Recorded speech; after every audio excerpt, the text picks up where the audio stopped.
Les vraies voix Sud Radio, le coup de projecteur des vraies voix. À un moment donné, il faut faire péter la cocotte minute parce que sinon, les agriculteurs ne vont pas s'en relever. Il n'y a pas de menace, il y a une forme de cri de détresse, il y a une alarme qui est activée. Nos agriculteurs n'arrivent plus à vivre dignement de leur travail. On leur impose de mettre 4% de leurs terres en jachère, alors que l'Ukraine nous importe des denrées dans des proportions que nous n'avons jamais vues. Si on veut être les plus beaux du monde, les plus verts du monde, et qu'on apporte notre nourriture de l'étranger, ça n'aura absolument aucun intérêt. Et c'est au président de la République de le faire, parce que le ministre, depuis des mois, se débat avec cette mesure, sans résultat. Et donc les jeunes agriculteurs repartent à l'offensive un peu partout en France. Des manifestations prévues par exemple demain dans toute la Haute-Garonne, et ils estiment que leur situation continue de s'aggraver malgré les promesses de l'hiver dernier. Alors parlons vrai, est-ce que nos agriculteurs sont sacrifiés sur l'autel de la mondialisation? Est-ce que vous vous sentez proche d'eux? Vous êtes agriculteurs, vous êtes scandalisés par les conditions de vie de nos agriculteurs? Aude attend vos appels au 0826 300 300. Il y a cette question: face à l'Europe, peut-on résoudre la crise agricole en France? Vous dites non à 72%. Et notre invité Jean-François Lamassé est avec nous, administrateur de l'AGPB, qui est l'Association Générale des Producteurs de Blé Français, et ancien président de la FDSEA 31. Merci d'avoir accepté notre invitation, Jean-François Lamassé. Philippe Bilger, encore cette crise qui continue, elle ne s'est jamais arrêtée, des agriculteurs. Absolument. Sur Sud Radio, on défend la cause des agriculteurs, et moi-même, par ascendance paternelle, je comprends très bien ce qu'est la vie d'un paysan. Je préfère dire paysan agriculture, qui a un petit parfum moderniste, mais il faut bien voir, et je parle sous le contrôle du président, on a eu l'impression au début que la cause des agriculteurs était complètement comprise, ensuite que des mesures étaient prises, et puis on a eu clairement le sentiment qu'à un moment donné ça s'arrêtait, que les promesses, l'ensemble des promesses n'étaient pas tenues, et donc ça explique pourquoi aujourd'hui les paysans, les agriculteurs recommencent leur fronde, et elle est totalement légitime. Tom Conan. Oui, je pense qu'effectivement c'est une vraie question. Moi, c'est étonnant parce que je relis souvent Sérotonine, vous savez, ce livre de Michel Houellebecq il y a quelques années, où il parle vraiment de ça, et il rentre dans les vraies conditions de vie de ces personnes-là, les conditions fiscales, réglementaires, l'environnement concurrentiel aussi qui est très difficile à supporter pour eux.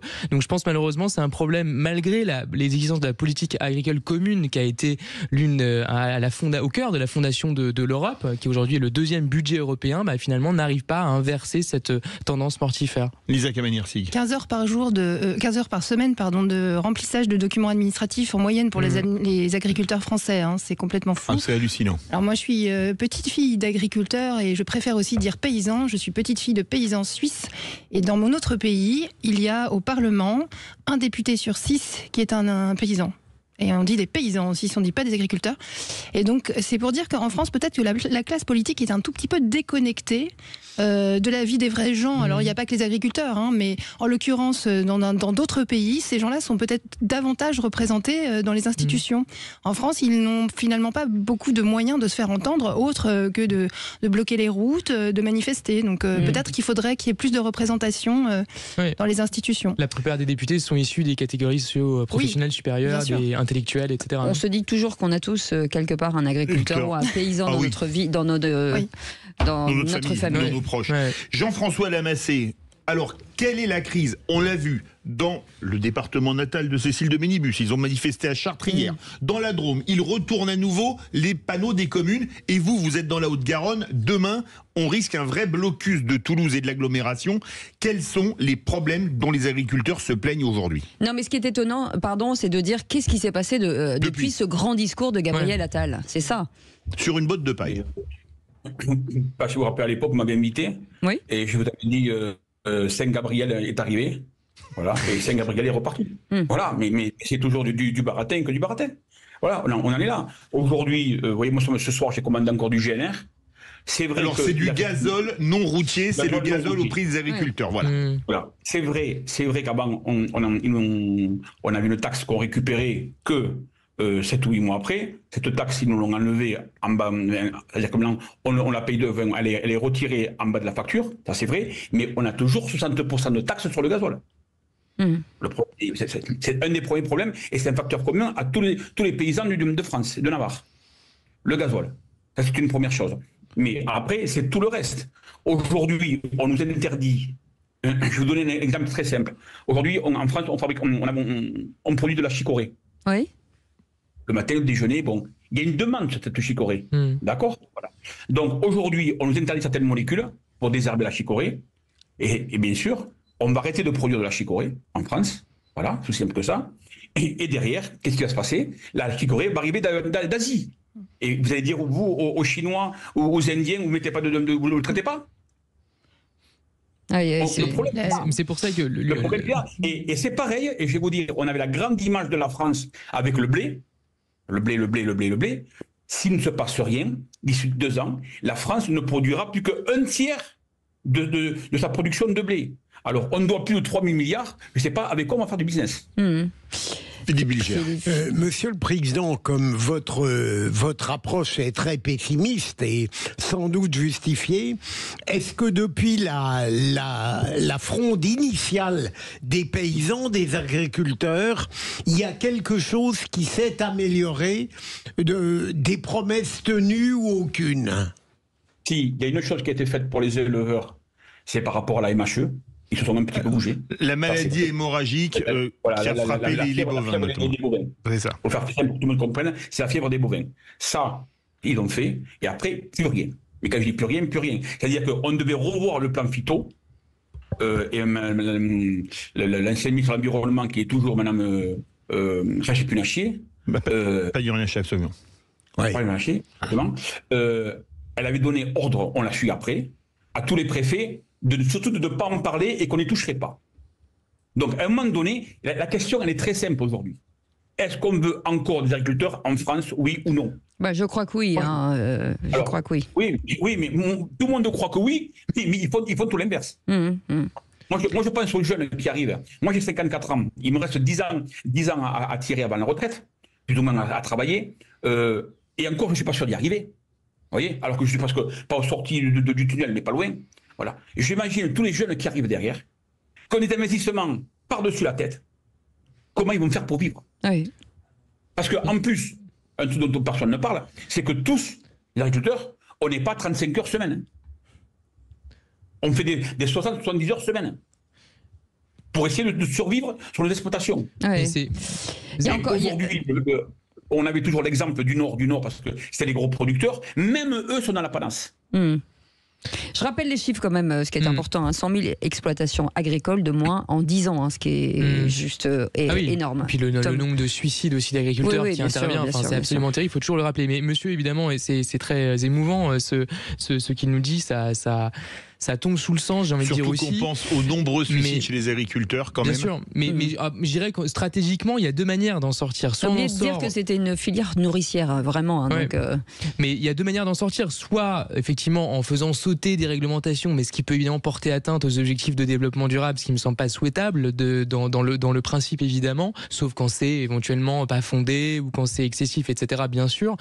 Mais l'autre méthode, c'est de sortir vers le haut et donc d'imposer des règles, éventuellement aux frontières de l'Europe, pas par protectionnisme national, mais aux frontières de l'Europe, pour faire en sorte qu'il n'y ait plus de concurrence déloyale, ce qui est dénoncé depuis des années, des décennies en la matière, mais ce qui n'est pas vraiment concret, puisque si on peut retrouver sur les étals des produits qui viennent effectivement d'exploitations qui ne respectent pas ces normes-là, c'est totalement absurde, c'est insupportable pour nos agriculteurs. Jean-François Lamassé, est-ce que même au sein de l'Union européenne, vous subissez de la concurrence de toute façon? Il y a déjà un problème au niveau de l'Union européenne. C'est déjà chez nous. C'est-à-dire que traverser les Pyrénées, ils utilisent des produits que nous, on n'utilise pas. Les Espagnols, on n'utilise pas. C'est une première chose. Quand vous avez du blé qui arrive d'Ukraine, que Mme van der Leyen détaxe, parce que les agriculteurs aujourd'hui, on n'est qu'une chose, on est une monnaie d'échange. C'est tout, ça s'arrête là. Et quand elle détaxe du blé qui arrive à 140, 150 euros tonne, nous, à 180, on pleure. Mais ça encore une fois, il faut que l'État cesse de donner d'une main ce qu'il reprend de l'autre. C'est-à-dire qu'on vous donne des subventions d'un côté, de l'autre on vous taxe. On fausse complètement la concurrence. On ne peut pas parler de protectionnisme en l'occurrence quand la concurrence est faussée. C'est pas du protectionnisme, ce serait juste. Non, il en faudrait. Un marché. C'est ça. Un marché doit être libre et la liberté de marché, c'est forcément une concurrence claire, loyale, transparente. Allez, Jean-François Lamassé, il voulait répondre. Pardon. Gabriel Attal nous a dit comme ça. Je vais mettre 400 millions sur la table. Bon, très bien. Ils nous ont piqué 600 millions d'éco-régimes. C'est des subventions qu'on avait parce qu'on était en plein dans le cadre agro-environnemental. Voilà, on a fait tous des efforts. Donc voilà, là-dessus, il nous en a enlevé plus de la moitié. Mais voilà. Donc aujourd'hui, il nous dit qu'il nous donne 400 millions, il nous en a piqué 600. C'est ce que dit Lisa. Ce que vous demandez, c'est de travailler, c'est pas de recevoir des subventions. Si je comprends bien, vous demandez... C'est vivre dans notre métier. Oui, oui c'est ça. Mais on peut pas dire qu'il faut plus de concurrence, que le problème justement, c'est que là, il y a trop de concurrence, il y a un excès de concurrence. Non, c'est une concurrence déloyale. Oui, mais c'est une concurrence déloyale parce qu'il n'y a pas d'harmonisation européenne. Je pense que c'est ça qu'il faut pousser. C'est invraisemblable qu'il y ait à la fois une politique agricole commune massive qui existe depuis 70 ans, et par contre qu'il n'y ait pas d'harmonisation européenne en la matière. Non, mais le truc de dire qu'on fait rentrer chez nous des prix qui sont bien en dessous de ce qu'on est capable de vendre, c'est une hérésie. Non, mais surtout, en utilisant des produits que nos agriculteurs ont strictement l'interdiction d'utiliser, Jean-François Lamassé. Ça, c'est vraiment de la concurrence déloyale. Je vais vous raconter encore mieux que ça. Madame Merkel, avec Madame van der Leyen, font rentrer en Europe, et en plus en France, des bovins nourris avec de la farine animale. En échange, l'Argentine nous achète des Audi et des Volkswagen. Voilà. Et nous, ça fait 25 ans que l'histoire de la vache folle est sortie. Il n'y a plus une vache nourrie en France avec de la farine animale. Ça a été interdit en 96, absolument. C'est un problème, outre le problème des agriculteurs. C'est pas dans l'autre. Outre le problème des problème en interne au niveau de l'Europe. Et bien sûr, M. Macron a signé le Mercosur. Vous vous rappelez, à l'époque, le grand scandale qu'il y a eu au sein de l'agriculture. Oui, il était d'accord avec nous. 2 jours après, il a signé. Parce qu'il est tenu par Mme van der Leyen. Mais Jean-François Lamassé, pardon, Philippe, c'est donc aussi un problème de santé publique, parce que ça veut dire qu'on mange des choses qui normalement sortent de la réglementation. Mais plus simple que ça. Tous les matins, je suppose que vous déjeunez tous, prenez des gâteaux, regardez. Souvent avec de la farine de maïs, avec des OGM. Chez nous en France, c'est interdit. L'autre côté des Pyrénées, ils font des OGM. Ils font des OGM partout. Et nous, on ne peut pas en produire. Et en plus, ça nous rendrait service, parce que les OGM, pour l'instant, ça n'a pas encore été prouvé que c'est cancérigène. Donc, on a non seulement un problème européen, on a le lobby écologiste qui nous tombe dessus pour un oui, pour un non, même des fois, des gens qui ne connaissent même pas les problèmes. Ça devient impossible. Mais vous avez parlé du Mercosur. Alors c'est l'accord avec les pays latino-américains, Brésil, Argentine, Paraguay, Uruguay de mémoire. C'est pas encore signé, mais certains disent que ça devrait être signé. Est-ce que ça, notamment pour les producteurs bovins, c'est vraiment déterrer la hache de guerre? Mais bien sûr, mais vous comprenez très bien qu'avec les taxes et les normes qu'on a en France, on ne peut pas s'aligner avec ces gens-là. C'est que, je vais vous dire, vous avez deux voitures italiennes, vous avez une Fiat 500 et une Ferrari. Laquelle va gagner la course? On le sait tous avant de commencer. Aujourd'hui, on en est là. On produit en France, on a des produits d'exception. On est le numéro 1 mondial de la qualité de produits agricoles, voilà, et alimentaires.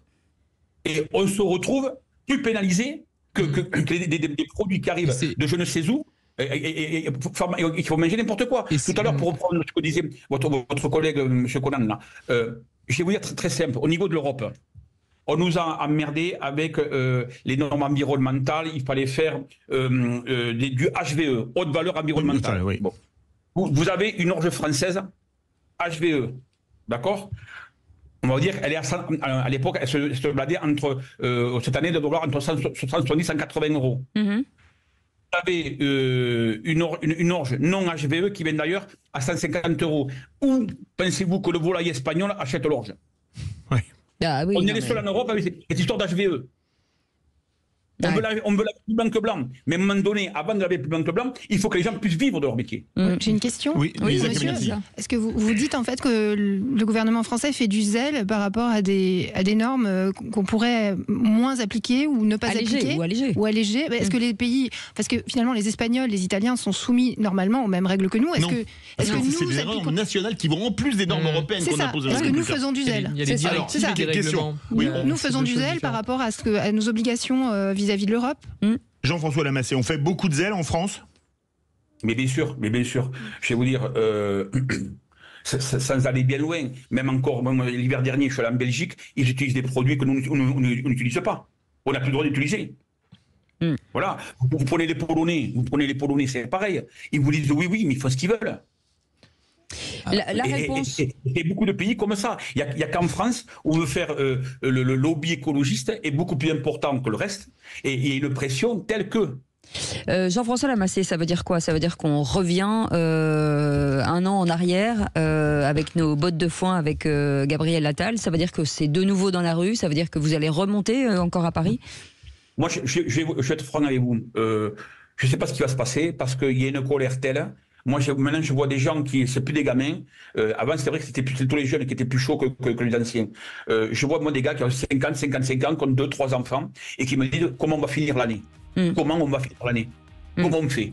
Parce qu'à l'époque, il y avait du capital, mais je veux dire, au bout d'un moment, vous décapitalisez, mais on fait comment au bout d'un moment? Voilà. Et il y a une pression qui monte. Ils ont une chance, à l'heure actuelle, c'est que tout le monde n'a pas fini de moissonner, et que tout le monde est en train de préparer pour les semis de blé. Mais quand ça va être fini, je pense qu'on peut avoir grand chose à perdre. Et je pense que chaque chaude crème l'eau froide. Voilà. L'an dernier, on a promis, on a réu. Je pense que ce coup-ci, tant qu'on n'aura pas, on ne partira pas. Merci beaucoup Jean-François Lamassé. Merci mille fois, administrateur de l'AGBP, qui est l'Association Générale des Producteurs de Blé Français et ancien président de la FDSEA 31. Merci beaucoup d'avoir été avec nous et vous savez que notre micro vous est ouvert quand vous voulez. Merci beaucoup Philippe, merci beaucoup Tom, merci beaucoup Lisa. Philippe, David, on vous retrouve à 20h. Pour parler football, on va notamment parler de l'affaire Kylian Mbappé parce que il y a beaucoup de dossiers qui sont en train de sortir avec notamment son avocate qui va parler au journal de TF1 de 20h. Absolument. Et dans un instant, une bonne nouvelle. On va vous parler du rebond des entrepreneurs. Et un peu de positif ne nous fera pas de mal. Allez, à tout de suite.